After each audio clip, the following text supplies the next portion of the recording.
அருட்பெருஞ்சோதி தனிப்பெரும் கருணை. திருவருள் மீனாட்சி வெங்கடேசன், ஈரோடு. தேசிய ஜோதிடம் மற்றும் ஆன்மீக கூட்டமைப்பு மகளிருக்காக. இந்த கூட்டமைப்பில் சனிக்கிழமை மற்றும் ஞாயிற்றுக்கிழமைகள் இலவச வகுப்பு நடந்து கொண்டிருக்கின்றது.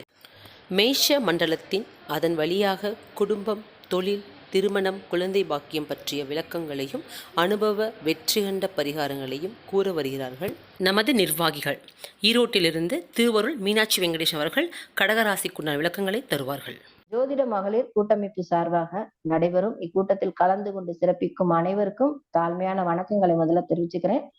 செயலாளர் கனிமொழி மேடம் அவர்களையும், பொருளாளர் திருவருள் மீனாட்சி மேடம் வெங்கடேசன் அவர்களையும், ஜோதிடர் நமது சிம்மம் புவனேஸ்வரி அம்மா அவர்களையும், நமது சரோஜினி அக்கா அவர்களையும் மற்றும் நமது ஜோதிட தூண்களாம் மகளிர் ஜோதிட ஜாம்பவான்களையும் ஜோதிட ஆர்வலர்களையும் வருக வருக என வரவேற்று முத்தாய்ப்பாக நம்மை எல்லாம் இணைத்து செயலாற்றி கொண்டிருக்கும் அன்பு சகோதரர் முத்துப்பாண்டி அண்ணா அவர்களையும், ஆன்லைன் அஸ்ட்ரோ டிவி அவங்களை வணங்கி இந்த கருத்தரங்கை ஆரம்பிக்கிறேன். இந்த மகளிர் பொருளாளர் திருமதி திருவருள் மீனாட்சி வெங்கடேசன் அவர்களை சிறப்பானதொரு கருத்தரங்கத்துக்கு உள்ள அழைக்கிறோம். அவங்க கடகம் சார்ந்து பேச போறாங்க. நிறைய பாயிண்ட்ஸ் அவங்கள்ட்ட இருந்து நம்ம எதிர்பார்க்கிறோம். வாங்க தோழி, சிறப்பா பேசுங்க. பட்டிமன்ற நாயகி கண்டிப்பா சிறப்பா பேசுவாங்க. அவங்க பேச்சுல அடிச்சுக்க முடியாது. நுண் திறமைகள் நிறைய கொண்டவங்க.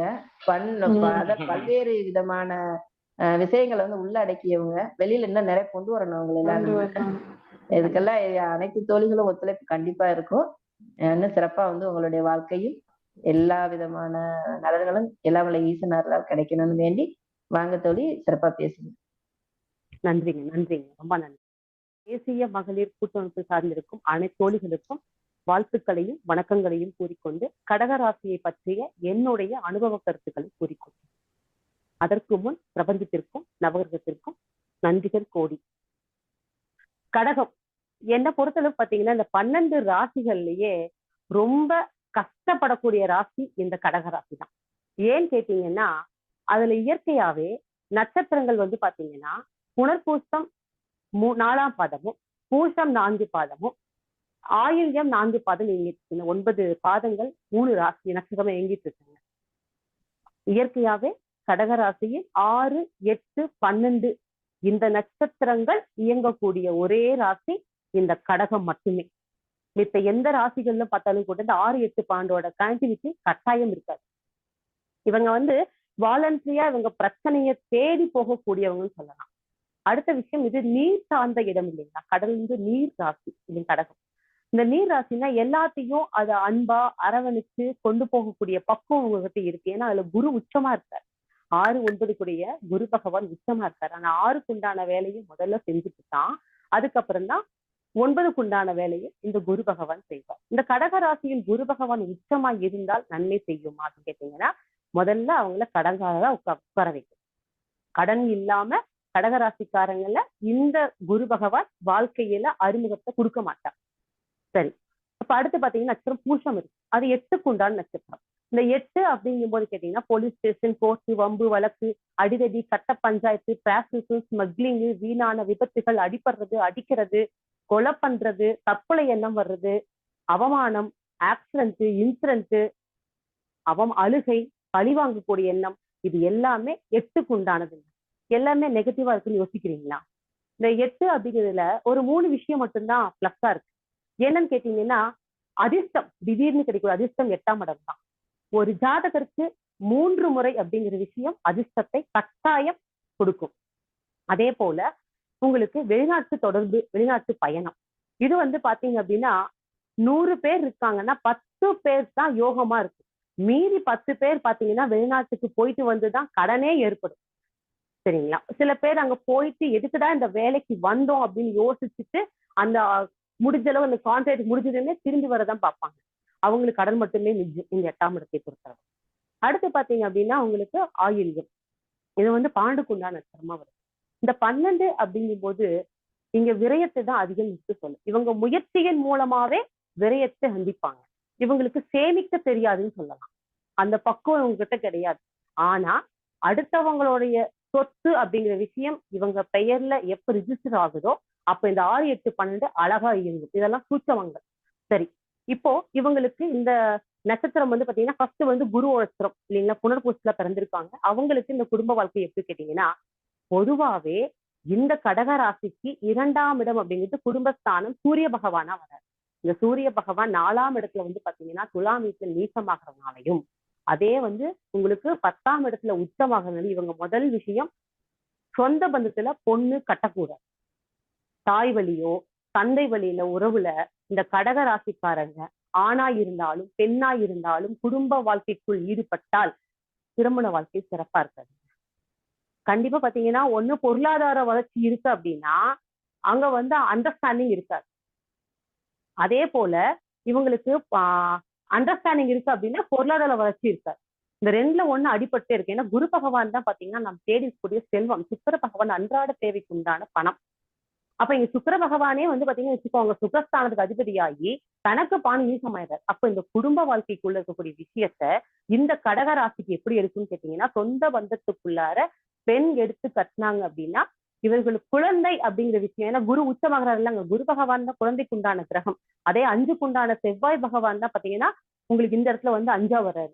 சரிங்களா, ஆணுக்கு 5ஆம் இடமும் பெண்ணுக்கு 9ஆம் இடத்தையும் பார்க்கறாரு. குரு செவ்வாய் தொடர்பு. அப்ப இந்த குரு பகவான் இந்த கடகத்துல உச்சமாகவும் செவ்வாய் பகவான் அங்க பலவீனமாகிறாரு. அதே ஆயில்யம் பாத்தீங்கன்னா அவங்க 2ஆம் பார்த்து அவங்க பாத்தீங்கன்னா உச்சபலம் அடைஞ்சிடுறாரு. சோ இந்த கனெக்டிவிட்டி இருக்கிறதுனால பாத்தீங்கன்னா குழந்தைகள் எப்ப பிறக்குதோ அப்ப இவங்க சொந்த பந்தத்துக்குள்ள திருமணம் பண்ணும்போது இவங்க வாழ்க்கை அப்படியே தலைகீழா மாறிடும். அப்ப கடக ராசியில பிறந்தவங்க குடும்ப வாழ்க்கைக்கு என்ன பண்ணக்கூடாதுங்க, தாய் வழியும் தந்தை வழியும் உறவில் பொண்ணு கட்டக்கூடாது. மாப்பிள்ளையா இருந்தாலும் சரி பொண்ணா இருந்தாலும் சரி, இதை ஃபர்ஸ்ட் ஆராய்ச்சிக்கு எடுத்துக்கணும் நம்ம. சரி, இந்த குடும்ப வாழ்க்கையை பார்த்துட்டோம். அடுத்து வந்து பாத்தீங்கன்னா சுகம். இந்த சுக்கிர பகவான் இங்க 3ஆம் இடத்துல நீசமாயிறாரு இல்லைங்களா, அப்ப மனைவியின் பெயர்ல வீடு கட்டக்கூடாது. அந்த குடும்ப ஜாதகத்தை ஒரு முறை ஆய்வுக்கு எடுத்துட்டு வீடு யார் பேர்ல கட்டணும்னு தெரிஞ்சுக்கிட்டு தான் வீடு கட்டணும். ஏன்னா அங்க மனைவி வீட்டுல அவங்களோட ஜாதகத்தை பார்க்காமையோ இல்ல குடும்பத்துல வந்து உங்களுக்கு பொருளாதார ரீதியா வந்து குடும்ப வாழ்க்கைக்கு உள்ள இருக்கக்கூடிய வீடு கட்டும் போது பாத்தீங்கன்னா ஜாதகம் பார்க்காம கட்டுறாங்க அப்படின்னா நல்லா இருக்கக்கூடிய மனைவிக்கு நோய்வாய்ப்படும். ஏன்னா காலபுருஷன் 6ஆம் இடத்துல மனைவிங்கிற ஒரு ஆண் ஜாதகத்துல சுக்கிர பகவான் தான் மனைவி, அந்த அதிபதி 3ஆம் இடத்துல வந்து நீசமடைந்தாரு. அதனால உங்க குடும்ப ஜாதகத்தை நீங்க பார்த்துட்டு தான் குடும்பத்துக்குள்ள ஒரு சுபவரி. அப்ப கடன் வாங்கி கட்டலாமா அப்படின்னு ஒரு கேள்வி கேட்டீங்க அப்படின்னா 60% உங்களுடைய சொந்த பணமா இருக்கு, 20% உங்களோட ஜுவல்ல கொண்டு போய் நீங்க என்ன பண்ணணும், பேங்க்ல வச்சு அந்த பணத்தை நீங்க அந்த வீடு கட்டுறதுக்கு எடுத்துக்கலாம். மிச்ச 20% மட்டும் கைமாத்து வாங்கிக்கணும். கைமாத்து வாங்கிட்டீங்க அப்படின்னா இந்த சுக்கிர பகவானால அதிகமா பிரச்சனை இருக்காது. உங்க குடும்பத்துக்குள்ள ஒரு வீடு கட்ட ஒரு அமைப்பு இருக்கும் பொழுது என்ன பண்ணக்கூடாது, நீங்க இந்த மாதிரி விஷயத்த நீங்க ஃபாலோ பண்ணிக்கலாம். அடுத்து எடுத்தீங்கன்னா புத்திரம். சரிங்களா, அந்த புத்திரஸ்தானத்துக்கு பாத்தீங்கன்னா 5, 9 ஒரு ஆணுக்கும் பெண்ணுக்கும் குறிக்கும். 5ஆம் இடம் ஆணுக்கு புத்திரஸ்தானம், 9ஆம் இடமும் பெண்ணுக்கு அந்த புத்திரஸ்தானத்தில் பாக்கியத்தையும் பிளஸ் குரு பகவானையும் பார்த்தாங்க. இதுல சுக்கிரன் ராகுவையும் நம்ம கண்டிப்பா எடுத்துக்கணும். பட் ரொம்ப டெப்தா உள்ள போக வேண்டாம், ஒரு மேலோட்டமான கருத்துக்களை மட்டும் நம்ம பார்த்துக்கலாம். இப்ப இந்த செவ்வாய் பகவான் பாத்தீங்க அப்படின்னா இந்த இடத்துல நீசமாகறதுனாலையும் 3, 12 கூடிய புதன் பகவானுடைய சாரத்துல 2ஆம் பாத்தியும் வந்து அவங்க உச்சம் அடைஞ்சிருக்காரு.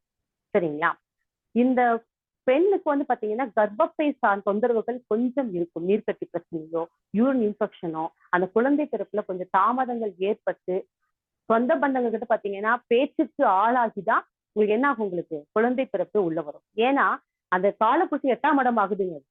சரிங்களா, இத்தனை வருஷம் ஆச்சு, அவங்க ஹஸ்பண்ட் ஒய்ஃப்க்கு நல்ல அண்டர்ஸ்டாண்டிங் இருந்தாலும் கூட இந்த தேர்ட் பர்சன் வந்து பேசும்போது பாத்தீங்கன்னு வச்சுக்கோங்க என்ன ஆகுங்க, இவங்களுக்குள்ள ஒரு தாழ்வு மனப்பான்மையை கொடுக்கக்கூடிய விஷயத்த கிடைச்சிடும். அதே போல இந்த குழந்தைகள் என்னைக்கு இருந்தாலும் ஒரு கேள்வி கேட்பாங்க தாய் தந்தையரை பார்த்து, எனக்காக நீங்க என்ன செஞ்சுட்டீங்க அப்படிங்கிற கேள்வி கடக லக்ன ராசிக்காரர்களை கட்டாயம் அந்த குழந்தை கேள்வி கேட்கும். ஏன்னா 5, 9 பாத்தீங்கன்னா காலபுருஷனுக்கு 8ஆகவும் காலபுருஷனுக்கு 12ஆகவும் வருதுனால இந்த கேள்விகள் வரும். இவங்க சொத்துக்கள் சேர்த்து வச்சாலும் கூட அந்த குழந்தைகளுக்கு வந்து அதை பராமரித்து சரியா கொண்டு போக தெரியாது. இன்னொன்னு சேமிக்க தெரியாதுங்கிற ஒரு விஷயம். கடகராசியை பொறுத்தளவுக்கு சேமிப்பு தெரியாது. பணம் வந்தா அவங்களுக்கு செலவு செய்ய தான் தெரியுமோ தவிர சேமிக்க தெரியாது. அப்படியே கொஞ்சம் நஞ்சம் இழுத்து பிடிச்சி ஒரு வீடு கொஞ்சம் பேங்க் பேலன்ஸ் வச்சிருந்தாலும் கூட இந்த குழந்தைகளுக்கு முழுமையா அது போய் சேருமான்னு கேட்டீங்கன்னாலுமே கூட அதுவும் அங்க கேள்விக்குறிதான். குழந்தைங்களை வந்து ஹாஸ்டல் விடக்கூடாதுங்க. கடக லக்ன ராசிக்காரங்க பிறந்தவங்க இந்த குழந்தையை ஹாஸ்டல்ல விடுறது மிகவும் தவறு. ஏன்னா அது 8 இயக்குறதுனால நீங்க ஃபீஸ் கட்டிருவீங்க, அந்த குழந்தைங்க படிக்காம திரும்பி வந்துருவாங்க. அந்த விஷயமும் அங்க நம்ம பார்க்கலாம். அடுத்து பாத்தீங்கன்னா தொழில். தொழில் வந்து எடுத்தீங்க அப்படின்னு இந்த காலப்புருஷனுக்கு வந்து பாத்தீங்கன்னா 10ஆம் இடமா வரக்கூடியது மேஷ மேஷ வீடு. சரிங்களா? மேஷ வீடு வந்து பாத்தீங்கன்னா செவ்வாய் பகவானே இந்த இடத்துல வந்து என்ன ஆறாரு உங்களுக்கு பலவீனமாயிருக்காரு. சுய தொழில் பண்றீங்க அப்படின்னா தயவு செஞ்சு உங்க ஜாதகத்துல 2, 6, 10, 11 இந்த பாவங்கள் சிறப்பா இருந்தா மட்டும்தான் நீங்க சுய தொழில் செய்யணும். ஏன்னா நீங்க கடன் எல்லாம் போட்டு ஒரு தொழில பிசினஸ் ஆரம்பிக்கிறீங்க அப்படின்னா கட்டாயம் கடன் மேல கடன் ஆகுமோ தவிர அதுல ஒரு வளர்ச்சியின் விஷயம் உங்களுக்கு கிடைக்காது. ஏன்னா 6 கூடிய குரு பகவான் தனக்கு 8ல வந்து இந்த ராசிக்குள்ள வந்து உச்சம் அடைகிறார். சரிங்களா? அதே மாதிரி புதன் பகவானோட நட்சத்திர பார்த்து என்ன ஆகிறாரு உங்களுக்கு நீச்சம் அடைஞ்சிடாரு. இதேதான் அந்த குரு பகவான் செவ்வாய் பகவானுடைய கனெக்டிவிட்டி அப்படியே வந்து புதனுக்கு சம்பந்தம் ஏற்படும். அங்க நட்ச ஆயுள்லயும் முழுசா இயங்கிட்டு இருக்கு.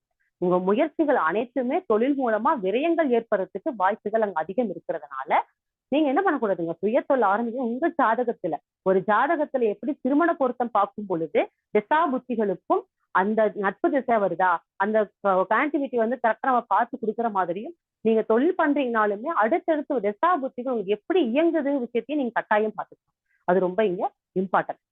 இங்க 10 கூடிய செவ்வாய் பகவான் பாத்தீங்கன்னா மங்களகாரகன் இல்லைங்களா? அவர் என்ன உங்களுக்கு இந்த வீட்டுல பலவீனமாகிறார். ஃபர்ஸ்ட் உங்களுக்குள்ளேயே ஒரு பயம் இருக்கு. உங்களுக்குள்ள ஏன்னா காலப்புக்கு தளபதியே அவர் தான். அவர் என்ன பலவீனமாகறதுனாலையும் அங்க என்ன ஆகுது உங்களுக்கு உங்களை நீங்க நம்ப மாட்டீங்க. உங்களுக்கு நீங்க கான்பிடண்டா இருக்க மாட்டீங்க. மத்தவங்க ஐடியா கொடுப்பீங்க, எல்லா ஸ்கெட்ச் போட்டு கொடுப்பீங்க, எப்ப பார்க்கணும், யாரை பார்க்கணும், இவங்களை போய் பாருங்க செய்யுங்கன்னு சொல்லி அழகா வழிகாட்டி கூட்டிட்டு போவீங்க. ஆனா அதை நீங்க ஃபாலோ பண்ண மாட்டீங்க. உங்க கண்ணு முன்னாடியே நீங்க ஸ்கெட்ச் போட்டு கொடுத்த ஒருத்தர் வளர்ச்சிக்குள்ள போறதை நீங்க கண்ணால பாப்பீங்க. ஆனா இருந்தாலும் என்னாலதான் அவர் வளர்ந்தாருன்னு சொல்லுவீங்களே தவிர நம்ம அதை ஃபாலோ பண்ணலையேன்னு சொல்லக்கூடிய எண்ணம் உங்களுக்குள்ள வராது. இதுதான் கடகம். 6, 8 பாண்டோட ஆக்டிவிட்டி எப்பவுமே கூட இருக்கும். லக்னம் கேரக்டர், ராசி அப்படிங்கிறது ஆக்டிவிட்டி. சரிங்களா? அதே போல இந்த தொழில்காரகனா செவ்வாய் பகவான் உங்களுக்கு சரியான அமைய மாட்டாங்க பணி ஆட்கள்.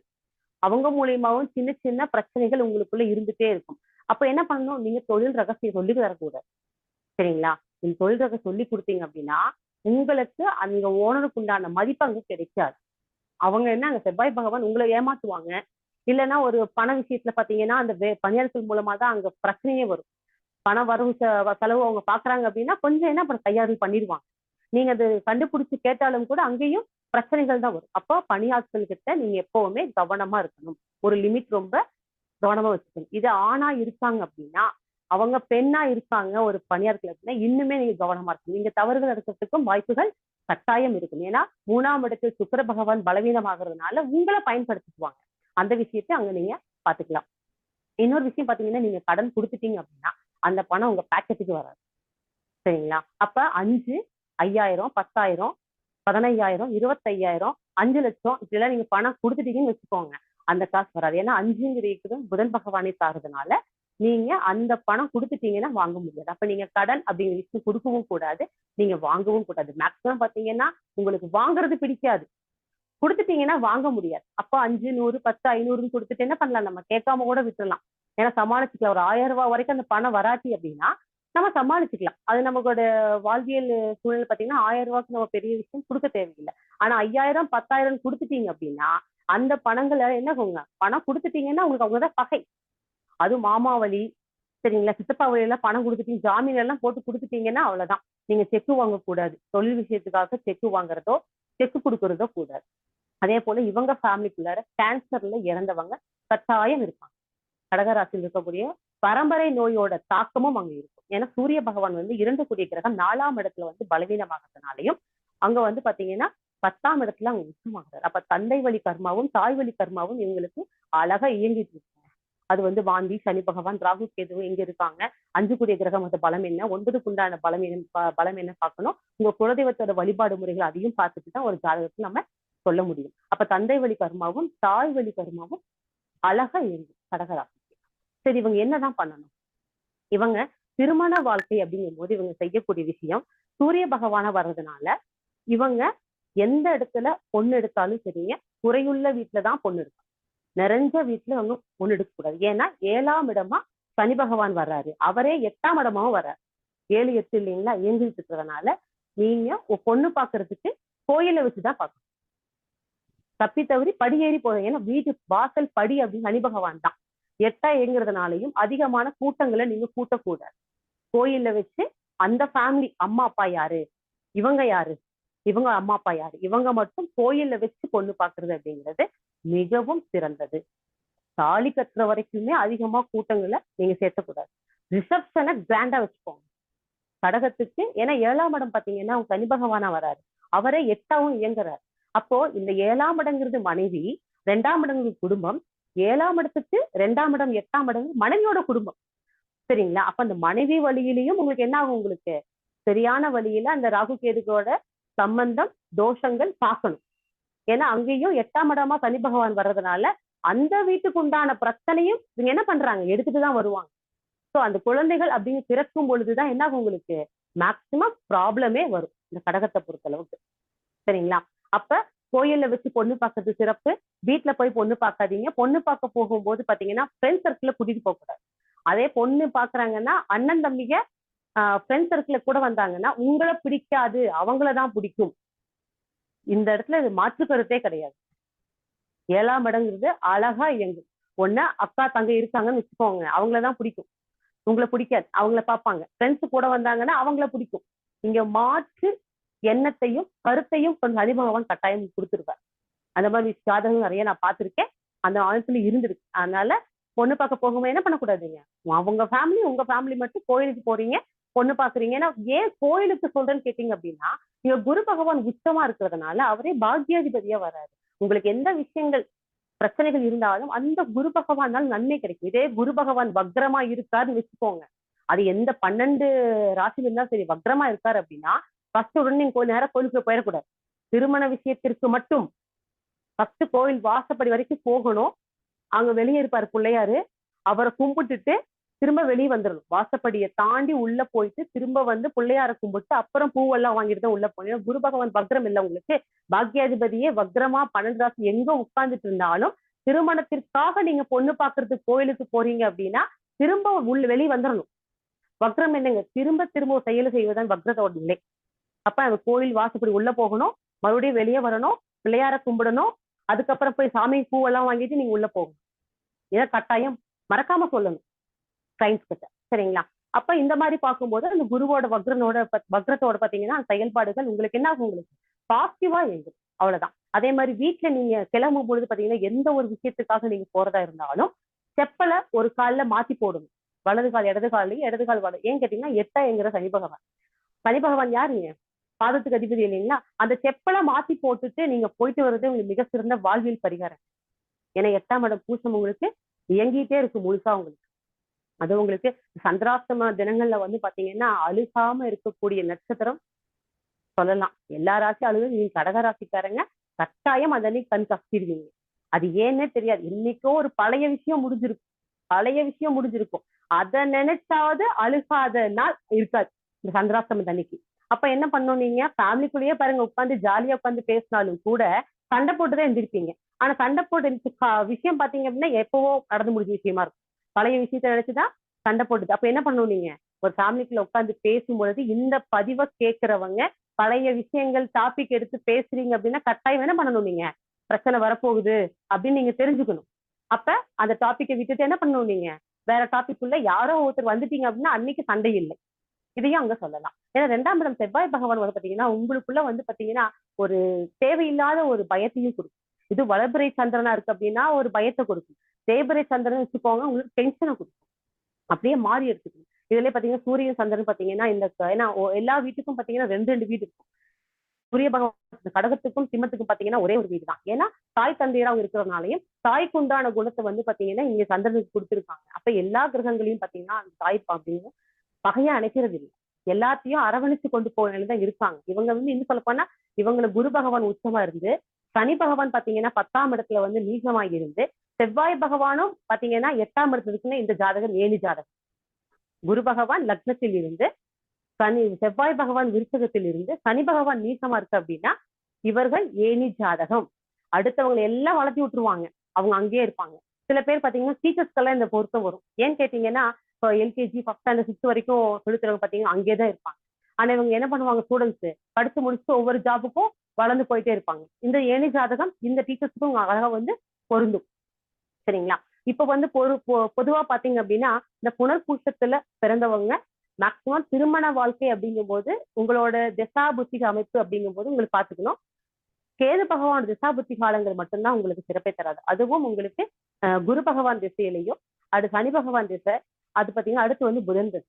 சரிங்களா? அந்த புதன்ல ராகு வரும்போது பாத்தீங்கன்னா திருமண வாழ்க்கை அமைத்துக் கொள்ளாதீர்கள். யாருக்கு? புனர்பூசத்துக்கு. ஏன்னா உங்களுக்கு பாத்தீங்கன்னா திருமண வாழ்க்கையே சிறப்பா போயிட்டு இருந்தாலும் கூட நீங்க அப்படியே வருவாங்க. சரிங்களா? அப்படியே கரெக்டா போயிட்டு இருக்கோம், எங்கேயோ ஒரு பக்கம் டிராபேக் ஆயிடும். அதனால இந்த விஷயத்த அங்க நீங்க பாத்துக்கணும். ஏன்னா புதன் ராகு காலப்பகை. நேற்று கூட அண்ணா சொல்லிட்டு இருந்தாங்க இல்லைங்களா? இந்த கடக ராசிக்கு வந்து பாத்தீங்கன்னா காலப்பகை திசா புத்தி அழகா இயங்கும். என்ன தெரியுங்களா? புதன் பிளஸ் ராகுவும் சனி பிளஸ் கேதுவும் இந்த 2 காலப்பகையில ஃபேமிலி விட்டு பிரிஞ்ச ஜாதகமும் இருக்கு, தொழிலை விட்டுட்டு வேற பக்கம் வந்த ஜாதகமும் இருக்கு. குழந்தைங்களை வந்து பாத்தீங்கன்னு வச்சுக்கோங்க, அப்பதான் டைவர்ஸ். இந்த ராகு கேதுகள் எடுத்துக்கோங்க, இப்ப கோச்சாரத்துல வந்து உட்கார்ந்துட்டு இருக்காங்க, 3வது பார்வையா கடகத்தை பாக்குறாங்க. சரிங்களா? அப்ப இந்த சனி பகவான் வீட்டை வச்சுக்கோங்க, ராகு வந்து மீனத்துல இருந்து பாத்தீங்கன்னா உங்க 7ஆம் இடத்தை பாக்குறாங்க, மகர வீட்டை பாக்குறாங்க. இந்த கால் டைவர்ஸ் நிறைய போயிட்டு இருக்கு, அண்டர்ஸ்டாண்டிங் இருக்காது. ஏன்னா ராகுவோட கேதுவோட தாக்கங்கள் அழகா போயிட்டு இருக்கும்போது நீங்க ஏதாவது திசா புத்திக்குள்ள ராகு கேதுக்குள்ள உள்ள வராங்க அப்படின்னா அது புதன் பிளஸ் ராகுவும் சனி பிளஸ் கேது வச்சுக்கோங்க. இந்த சனி பிளஸ் கேதுங்கும் போது பாத்தீங்கன்னா அவ்வளோக்கா உங்களுக்கு பிரச்சனை இருக்காது. கேது சரி எடுத்துட்டா நம்ம 50 வயசா கூட இருக்குங்க, 45 வயசா கூட இருக்கும், அப்பதான் அண்டர்ஸ்டாண்டிங் எல்லாம் போகும். இத்தனை வருஷம் குப்பை கொட்டிட்டீங்க, இப்ப என்னமா உங்களுக்கு பிரச்சனை அப்படிம்பாங்க. கல்யாணத்துக்கு அப்புறம் பாத்தீங்கன்னா அவங்க பிள்ளைங்க எல்லாம் அழகா குழச்சிக்கிட்டு இருப்பாங்க, அம்மா அப்பா பஞ்சாயத்து தீக்க வருவாங்க ஊர்ல இருந்து. அந்த மாதிரி ஜாதகங்களும் நம்ம இங்க பார்த்திருக்கோம். சரிங்களா? அதே மாதிரி இவங்க 2ஆம் இடத்தை சூரிய பகவான் வந்து இந்த இடத்த அமைப்பு எடுக்கிறதுனால சொந்தத்துல பொண்ணு சட்டப்பு சொல்லியிருப்பாங்க. இவங்க எப்படிப்பட்ட திருமண வாழ்க்கை அமைக்கணும்னு சொல்லியிருக்கோம். குறையுள்ள இடத்துல இவங்க பொண்ணு கட்டுறது ரொம்ப சிறப்பு. ஏன்னா அங்க 7, 8 அங்க வந்து சனி பகவான் இயங்குறதுனால நிறைஞ்ச வீட்டுல பொண்ணு எடுத்தீங்கன்னா கட்டாயம் அங்க குறை ஏற்படுது. இது ஆண் ஜாதகத்துக்கு மட்டுமே பொருந்தும், பெண் ஜாதகத்துக்கு அல்ல. கடகராசிக்காரங்க ஆணா இருக்கீங்க அப்படின்னா ஒரு சிங்கிள் பேரண்ட், அம்மா இல்லாத பொண்ணு, அப்பா இல்லாத பொண்ணு. ஏன்னா இங்க 7, 8 சனி பகவான வரதுனாலையும் உங்க 4ஆம் இடத்துல சனி பகவான் அங்க வந்து உச்சமாகிறார் சுக்கிர பகவான் வீட்டுல. அதே மாதிரி செவ்வாய் பகவான் வீட்டுல வந்து சனி நீசமாகிறாரு. இங்க செவ்வாய் பகவான் வந்து பொதுவாவே கணவன்னு சொல்லுவோம், சுக்கிர பகவான தான் மனைவியும் சொல்லுவோம். இந்த சனி பகவானுடைய 7, 8ஓட டிரான்ஸ்லேஷன் வந்து உங்களுக்கு இந்த செவ்வாய்க்கும் துலாவுக்கு இருக்கிறதுனால சிங்கிள் பேரண்ட்ஸ் கட்டாயம் அந்த வீட்டுல நீங்க பொண்ணு எடுக்கணும். எடுத்தீங்க அப்படின்னா நிறைஞ்ச வாழ்க்கையா இருக்கும். இல்லைங்க நாங்க நிறைஞ்ச வீட்டுல பொண்ணு எடுத்தீங்கன்னு சொல்லியிருந்தாலும் கூட நீங்க போய் கால் வச்சீங்கன்னா அங்க கட்டாயம் குறை ஏற்பட்டு. இது நான் நிறைய ஜாதகங்கள்ல பார்த்திருக்கேன். சரிங்களா? ஏன்னா நம்ம பொண்ணு ஒரு நேரம் மட்டும் கிடையாது, பையன் போற நேரமும் இருக்கு. பொண்ணு வந்த மட்டும் என்ன குத்தி காய்ச்சி பேசிடுவோம், வந்து கால் வச்சா பிரச்சனையே பிரச்சனை, அவங்க இது இப்படி ஆயிடுச்சு, ஆஸ்பத்திரி போயிட்டோம், இந்த செலவாயிடுச்சு அப்படிம்பாங்க. ஆனா நீங்க ஆணா இருந்தாலும் கூட இது அழகாக பொருந்தும். அப்ப குறையுள்ள வீட்டுல பொண்ணு எடுப்பது சிறப்பு. திசாபுத்திகளையும் அறிந்து நம்ம பொண்ணு எடுக்கணும். ஸோ தொழில் விஷயம் எடுத்தீங்க அப்படின்னா இன்னும் சொன்ன போயிட்டே இருக்கலாம். பட் ஒரு கருத்து சொல்லிக்கிறேன் நான். இங்க செவ்வாய் பகவான் வச்சுக்கோங்க இருக்காருன்னு வச்சுக்கோங்க, இங்க பெரிய பெரிய கவர்மெண்ட் ஆபீஸ் இல்லைன்னா ஹாஸ்பிட்டல் இந்த இடங்கள்ல வேலைக்கு போயிட்டு இருக்க நண்பர்களுக்கு மட்டும் இந்த பதிவு. சரிங்களா? கடகராசியில இருக்கீங்க, பிரைவேட் ஒர்க்கா இருக்கலாம், இல்ல கவர்மெண்ட் ஜாப்ல இருக்கலாம். நீங்க போகக்கூடியது பக்கத்திலேயே கவர்மெண்ட் ஹாஸ்பிட்டலை தாண்டி தான் ஒரு வேலைக்கு போறீங்க, இல்ல பெரிய ஒரு கலெக்டர் ஆஃபீஸ் இருக்கு, இல்ல பெரிய கவர்மெண்ட் ஸ்கூல் இருக்கு, அதை தாண்டி நான் வேலைக்கு போயிட்டு இருக்கேன் அப்படின்னா இந்த பதிவை நீங்க மறக்காம கட்டாயம் செய்யணும். என்னன்னா கவர்மெண்ட் ஹாஸ்பிட்டல் ஆப்போசிட் இருக்கக்கூடிய ஒரு டீ கடையில ஒரு 3 கிலோ நாட்டு சக்கரை வாங்கி கொடுத்துட்டு ஒரு பெரிய வடிகட்டி வாங்கி 500 ரூபாய் கேஷ். யாராவது பேஷன்ஸ் வந்து டீ காஃபி கேட்டா காசு வாங்காம நீங்க கொடுக்குற காசுல அவங்களுக்கு ஃப்ரீயா கொடுக்க சொல்லுங்க. இது வந்து மிக சிறந்த பரிகாரம். ஏன்னு கேட்டீங்க அப்படின்னா இங்க குரு பகவான் உச்சம் அடைகிறார் 6, 9ஓட கனெக்டிவிட்டி. சரிங்களா? அதே மாதிரி புதன் பகவான் அப்படிங்கிறது 12ஆம் இடத்தை குறிக்கும். இங்க வந்து ஆயில்யம் இயங்குறதுனால கேன்சர்ல இறந்தவங்களும் இருப்பாங்க, அகால மரணங்களும் இருக்கும், துர்மரணங்களும் இருக்கும். அதுல ராகுவோட கேதுவோட மாந்தியோட சனி பகவானோட சம்பந்தங்கள் இருக்கு அப்படின்னா அகால மரணங்களுக்குன்னா சரியான முறையில அவங்க என்ன பண்ணணுங்க, குலதெய்வ கோயிலுக்கோ இல்ல அந்த ஜாதகத்தை வந்து பாத்தீங்கன்னா 5, 9 கிரகங்கள் பலமா இருக்கு அப்படின்னா அதுக்கேற்ற விஷயங்கள் என்ன பண்ணுவாங்க, கட்டாயம் அதுக்குள்ள வழிபாடு லைஃப் லாங் பண்ணியாகும். லைஃப் லாங் இது ஒரு பேர்ல மட்டும் பண்ணக்கூடிய விஷயம் கிடையாது. வாழ்க்கை முழுவதும் ஒரு தெய்வத்தை வழிபாடு எடுத்துட்டீங்க அப்படின்னாதான் உங்க ஜாதகமே ஜெயிக்க ஆரம்பிக்கும். ஸோ இது ஏன் சொல்ல கேட்டீங்க அப்படின்னா, இந்த கவர்மெண்ட் ஹாஸ்பிட்டல் வாசல் ஏற்படுனா 12ஆம் இடம் புதன் பகவான் என்கிறதுனாலையும் அங்க வந்து எப்பவுமே வந்து மாற்றுவரி இருக்கும். இறந்த பிணங்கள் கவர்மெண்ட் ஹாஸ்பிட்டல்ல இருந்துகிட்டே இருக்கும். சரிங்களா? உங்களுக்கு இயற்கையாவே வந்து அந்த காலப்புருஷனுக்கு பாண்டுக்குரியவர் இங்க வந்து உச்சமாகறாருங்க. இல்லைங்களா? காலப்புருஷன் 9 பாண்டுக்குரியவர் தான் இந்த வீட்டுல வந்து உச்சம் அடைகிறார். அதே உங்க பாண்டுக்குரிய சாரம் வாங்கிதான் அவர் நீச்சமாகக்கூடிய பலவீனத்துக்குள்ள போறதுனால அந்த செவ்வாய் பகவான் 8 கூடிய கிரகமா வந்து அங்க வந்து உச்சம் அடைகிறதுனாலதான் இந்த பரிகாரம் ஆண்களுக்கு சொல்றேன். ஏன்னா நீங்க ஒவ்வொரு கவர்மெண்ட் அப்படின்னு சூரிய பகவான் தான் அரசாங்கம், செவ்வாய் பகவான் அதிகாரம். சரிங்களா? அதே போல குரு பகவான் தான் பதவி, சனி பகவான் தான் கர்மா. அந்த தொழில நீங்க எவ்வளவு தூரம் ஸ்டாண்டிங்கா இருப்பீங்க சொல்லக்கூடிய விஷயம் சனி பகவான் நிர்ணயம் பண்ற.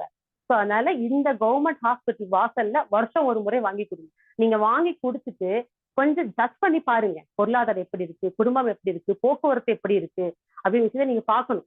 நீங்க வேலை செய்யறதுல உங்களோட மதிப்பு எப்படி இருக்கு அப்படி எல்லாமே நீங்க வாட்ச் பண்ணி கட்டாயம் எனக்கு நீங்க போன் பண்ணி சொல்லணும். அதை நீங்க மறந்துடக்கூடாது. ஒரு பதிவு மீனாட்சி அம்மா கொடுத்துட்டாங்க அப்படின்னா அதனோட விளக்கம் எனக்கு கொடுத்தா தானே நான் அடுத்த கிளைண்ட்ஸ் தைரியமா சொல்ல முடியும். ஏன்னா கிளைண்ட்ஸ்க்கு எல்லாம் கொடுத்து இந்த பரிகாரங்கள் எடுத்தங்காட்டி தான் தைரியமா வந்து இன்னைக்கு மீடியால கொடுத்துட்டு இருக்கோம் நம்ம. சரிங்களா? அந்த விஷயத்த அங்க நீங்க பாத்துக்கணும். மறுபடியும் ஒரு முறை பதிவு பண்ணிக்கிறேன். ஒரு நாடு சக்கரம் 1 கிலோ வாங்கிக்கோங்க. 500 ரூபாய் பணம், ஒரு வடிகட்டி, பெரிய வடிகட்டி வாங்கிக்கோங்க. கவர்மெண்ட் ஹாஸ்பிட்டல் வாசல் இருக்க டீ கடைக்கு தான் கொடுக்கணும், வேற எங்கேயும் கொடுக்க கூடாது. அவங்க கொண்டு போய் கொடுத்துட்டு 500 ரூபாய் கேஷ் கொடுத்துட்டு வரக்கூடிய பேஷன்ஸுக்கு, அதாவது நீங்க இன்னொரு கேள்வி கேட்பீங்க, அவங்க கொடுப்பாங்களா? டீ கடையில பணம் வாங்கிட்டு கொடுப்பாங்க, அது அவங்க கர்மா.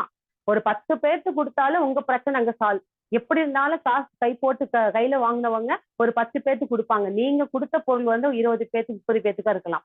ஆனா அவங்க 5 பேர் 10 பேருக்கு கொடுத்தாலும் உங்களோட அங்க மைனஸ் என்னாவது உங்களுக்கு பிளஸ்ஸா கிடைக்கும். அதே மாதிரி பாத்தீங்கன்னா இந்த தொழில இருக்கக்கூடிய விஷயமும் ஆகட்டும், அடுத்த வளர்ச்சியை நோக்கி போகக்கூடிய வாய்ப்பும் கொஞ்சம் குறைவா இருக்கு. அப்ப கடனை வாங்கி கடனை போட்டுதான் என்ன பண்ணுவீங்க? நீங்க அங்க ரன் பண்ற மாதிரி இருக்கு. அப்ப கடனை வாங்கி கடனை போட்டீங்கன்னா நீங்க சரக்கெல்லாம் கடனை கொடுக்க கூடாது. ஒரு பில் வாங்குறீங்களா, செட்டில் பண்ணுங்க.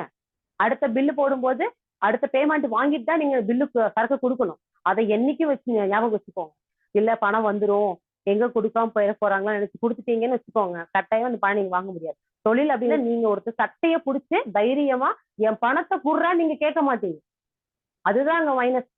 என் பணத்தை குடுறா, உங்ககிட்ட அவர்கிட்ட பணம் இருக்கும், நீங்க போய் கேட்டீங்கன்னு வச்சுக்கோங்க, என்ன பண்றீங்களா, மச்சான் உங்ககிட்ட இல்லாத காசா, நான் அப்புறம் வாங்கிக்கிறேங்க, இந்த பிரச்சனை இருக்கு அவங்க சொன்னாங்கன்னா நீங்க இறங்கி போயிருவீங்க. சரி சரிப்பா அப்புறம் கொடுப்பா அப்படின்றீங்க. ஸோ நீங்க சட்டையை பிடிச்சி மிரட்டி கேட்கக்கூடிய நபர் கிடையாது. அதனால அதிகமான பணங்கள் கொடுத்துட்டு தொழில் விஷயமா இருந்தாலும் சரிங்க, கடனா இருந்தாலும் சரி, இந்த விஷயங்கள் நீங்க பண்ணக்கூடாது. சரிங்களா? அடுத்து வந்து குலதெய்வத்தோட வழிபாடு கொஞ்சம் அதிகம் எடுத்துப்போம். ஏன்னா 5ஆம் இடமா உங்களுக்கு காலப்புஷி 8ஆம் இடம் வரதுனால இந்த அருள் உங்களுக்கு இது கிடைக்காம இருக்கும்.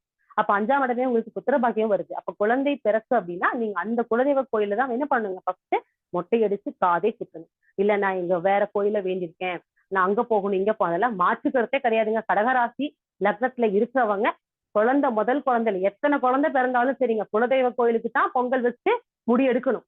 இது வந்து ரூல். இந்த ரூல் வந்து மாறவே மாறாது. இல்லைங்க நான் வேற கோயிலுக்கு போறேன் அப்படின்னா அது சிறப்பு இருக்காது. அதே மாதிரி தத்து குழந்தை கொடுத்து வாங்கக்கூடிய யோகம் இவங்களுக்கு கட்டாயம் உண்டு. அப்ப யாருக்கு கொடுத்து வாங்கணும்னு கேட்டீங்க அப்படின்னா, ஏன்னா இந்த 5, 9 அந்த கிரகம் வந்து இந்த வீட்டை நீட்டமாக்குறதுனால உங்களுக்கு முதல் குழந்தை பிறக்குது அப்படின்னாவே தத்து கொடுத்து வாங்கணும். பெருமாள் கோயில் அப்படிங்கிறது சிறப்பு, இல்லைன்னா சிவன் கோயில் சிறப்பு. இன்னொரு விஷயம் பாத்தீங்கன்னு வச்சுக்கோங்க, எப்ப கொடுக்குதுன்னு கேள்வி கேட்பாங்க. சரிங்களா? அந்த குழந்தையோட ஏன்னா சனி பகவான் உள்ள எங்கிட்டு இருக்காரு. சனி பகவான் வந்து காலப்புருஷனுக்கே 10, 11, 10ஆம் இடங்கிறது கர்மஸ்தானம், 11ங்கிறது காலப்புருஷனுக்கே பாதகஸ்தானம். அந்த அமைப்புல இயங்கிட்டு இருக்கிறதுனால நீங்க கட்டாயம் தத்து எடுக்கணும் குழந்தை. சரிங்களா? தத்து கொடுக்கணும் குழந்தைய கோயில்ல. இந்த விஷயம் கடக லக்னராசிக்காரங்க ஜாதகம் பார்க்க வராங்க அப்படின்னா நீங்க தாராளமா கேளுங்க, தத்து குழந்தைய கொடுத்துருக்கீங்களா, இல்ல கொடுக்கல அப்படின்னா அந்த 5 வயசுக்குள்ள இருக்கு அப்படின்னா 3 வயசு தான் சிறப்புங்க. 3 வயசுக்கு தத்து கொடுக்குவாங்க சிறப்பு. முதல்ல எல்லாம் பாத்தீங்க தத்து கொடுக்கும் பாத்தீங்கன்னா பெருமாள் கோயில்ல ஜாதகத்தை வந்து அம்மா அந்த தெய்வத்தோட பெயர் போட்டு எழுதி குழந்தை ஜாதகத்தை அன்றைய ஜாதகம் போட்டு மாத்தி எழுதுவாங்க. மாத்தி எழுதிட்டு குழந்தைய 1 மணி நேரம் உட்கார வைப்பாங்க கருவறைக்குள்ளார. 1 மணி நேரம் அம்மா அப்பாவை பார்க்க விட மாட்டாங்க. ஆனா இன்னைக்கெல்லாம் அப்படி எதுவும் பண்றது இல்ல.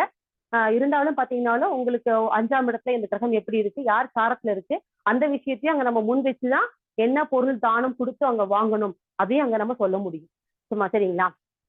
அப்ப நீங்க குழந்தையோட எத்தனை வயசு எடை இருக்கோ, நீங்க சப்போஸ் கொடுக்க மறந்துட்டீங்க, இந்த பதிவு பாக்குறீங்க, ஆசைப்படுறீங்க கொடுக்கணும்னு நினைச்சீங்க அப்படின்னா அந்த குழந்தைக்கு எத்தனை வயசு இருக்கோ அத்தனை வயசுக்கு உண்டான அந்த தானியம் வாங்கணும். அந்த தானியம் அப்படிங்கிறது அவங்க ஜாதகத்துலதான் பார்த்தா தெரியும். சரிங்களா? என்ன 5 கூடிய கிரகம் என்ன சாரத்துல இருக்கு, அந்த 5ஆம் வீட்டுல யார் இருப்பாங்க, யார் பாக்குறாங்க, இந்த லக்னாதிபதியோட உங்க குலதெய்வத்தோட அருள் என்ன, பாக்யாதிபதி இந்த ஒரு அனலைஸ் பண்ணி அதுக்கப்புறம் தான் உங்களுக்கு நான் விளக்கம் கொடுக்க முடியும். அதுக்கு உங்க ஜாதகத்தை பார்க்கணும். அப்தாஜா இருக்கீங்கனாலும் நான் சொன்ன ரூல்ல நீங்க ஃபாலோ பண்ணிக்கோங்க. சரிங்களா? சோ இந்த விஷயங்கள் இங்க எடுக்கணும். அத்தனை வயசுக்கு உண்டான அந்த வெயிட்டுக்கு உண்டான பொருளை கொடுத்துதான் நீங்க என்ன பண்ணணும், குழந்தைய திரும்ப வாங்கணும். ஆனா 1 மணி நேரம் கோயில் கருவறைக்குள்ள கட்டாயம் குழந்தைய உட்கார வைக்கணும். சரிங்களா? அது கட்டாயம் செய்யணும். சோ பேசிட்டே போலாம்.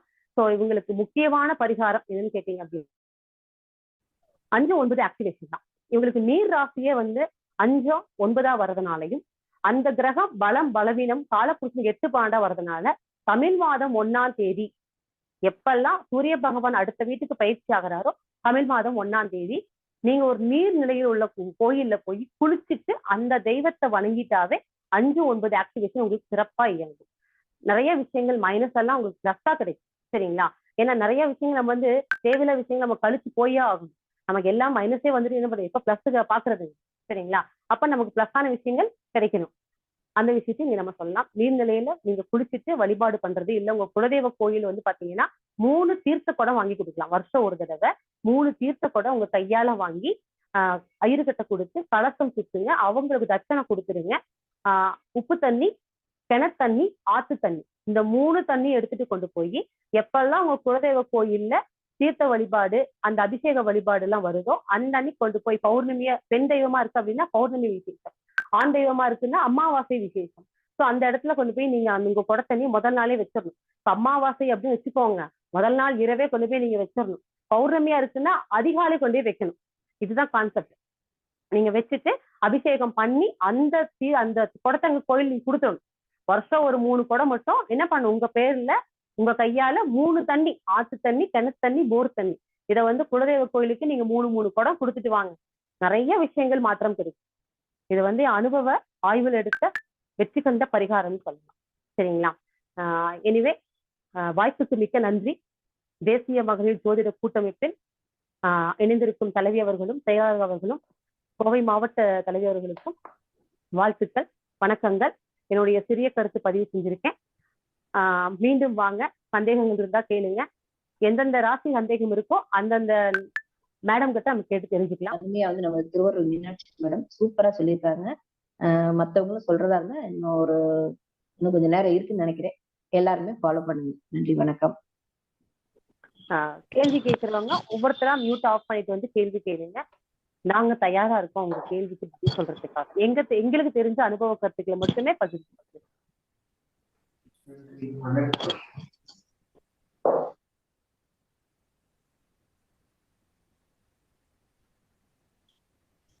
வாங்க, யார் கேக்குறீங்க? யாருக்கும் சந்தேகம் இல்லை. நம்ம எல்லாரும் பேசின பேச்சுல அதுவும் திருவருள் மீனாட்சி பேசின உடனே சந்தேகம் விலகி விட்டது. யாருக்குமே சந்தேகம் கிடையாது இப்ப வரைக்கும். நீங்க சொல்ற பரிகாரங்கள் கொஞ்சம் ஸ்லோவா சொன்னா நோட்ஸ் கண்டிப்பா வரும் மேடம்.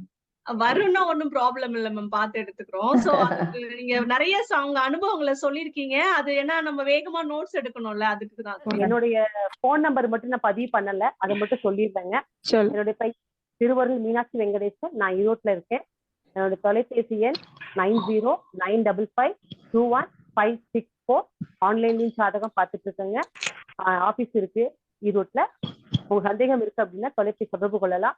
நேர்ல ஜாதகம் பார்க்கலாம். உங்க ஜாதக திறமையான எங்களுடைய தொழில்களும் இருக்காங்க. அவங்க அனுபவ கருத்துக்கள் கிடைச்சிருக்கும். உங்களுக்கு யாருக்கிட்ட விஷயங்கள் கிடைக்குமோ அந்த பிரபஞ்சம் உங்களுக்கு யாருக்கு உத்தரவிடுதோ அவங்க கிட்ட உங்களோட ஜாதகத்தை முழுமையான ஆய்வா எடுத்துக்கோங்க. ஒரு தடவை பார்த்தாலும் உங்க குடும்ப ஜாதகத்தை பார்த்து தெரிஞ்சுக்கோங்க. அதற்குண்டான வழிகளை நம்ம தோழிகளும் உங்களுக்கு வழிவகுத்து கொடுப்பாங்க.